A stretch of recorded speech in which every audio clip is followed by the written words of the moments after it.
भात वरणाबरोबर तोंडी लावायला किंवा जेवताना सुकी भाजी म्हणून हा मसाला शेवगा तुम्ही बनवून पहा. खूप मस्त लागतो. आज आपण मसाला शेवगा कसा बनवायचा ते बघतोय. तर मी 3 शेंगा कापून घेतल्या आहेत. याची थोडीशी साल ठेवली आहे. आधी ह्या शेंगा उकडून घ्यायच्यात. त्यासाठी पॅनमध्ये ग्लासभर पाणी ठेवले. आता त्यामध्ये थोडंसं मीठ घालायचं. त्यानंतर शेंगा यामध्ये घालून याला 80% शिजवून घ्यायचं. शेवगा शिजतोय तोपर्यंत आपण एक वाटण बनवूयात.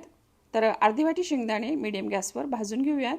शेंगदाणे भाजले की यामध्ये 2-3 चमचे सुकं खोबरं घालून भाजून घ्यायचं. खोबऱ्याचा रंग बदलला आहे तर आता यामध्ये 5-6 लसणाच्या पाकळ्या आणि 1 इंच आलं घालून गरम करून घेऊयात. थंड झाल्यानंतर मिक्सरच्या भांड्यामध्ये हे काढून घ्यायचं आणि यामध्ये कोथिंबीर घालून याला जरा जाडसर बारीक करायचं. तर हे पहा 3-4 मिनिटात शेवगा अर्धवट शिजला आहे.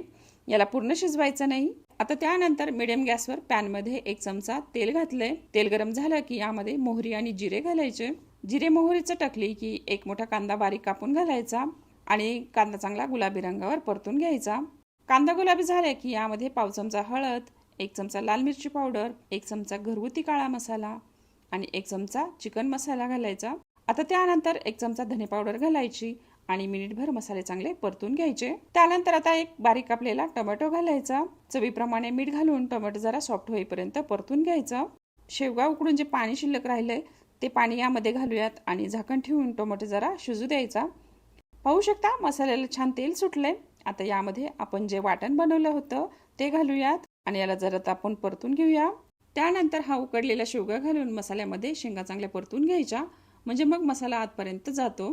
तर शेंगा चांगल्या परतून झाल्या आहेत. तर आता शेवटी कोथिंबीर घालून गॅस बंद करूयात.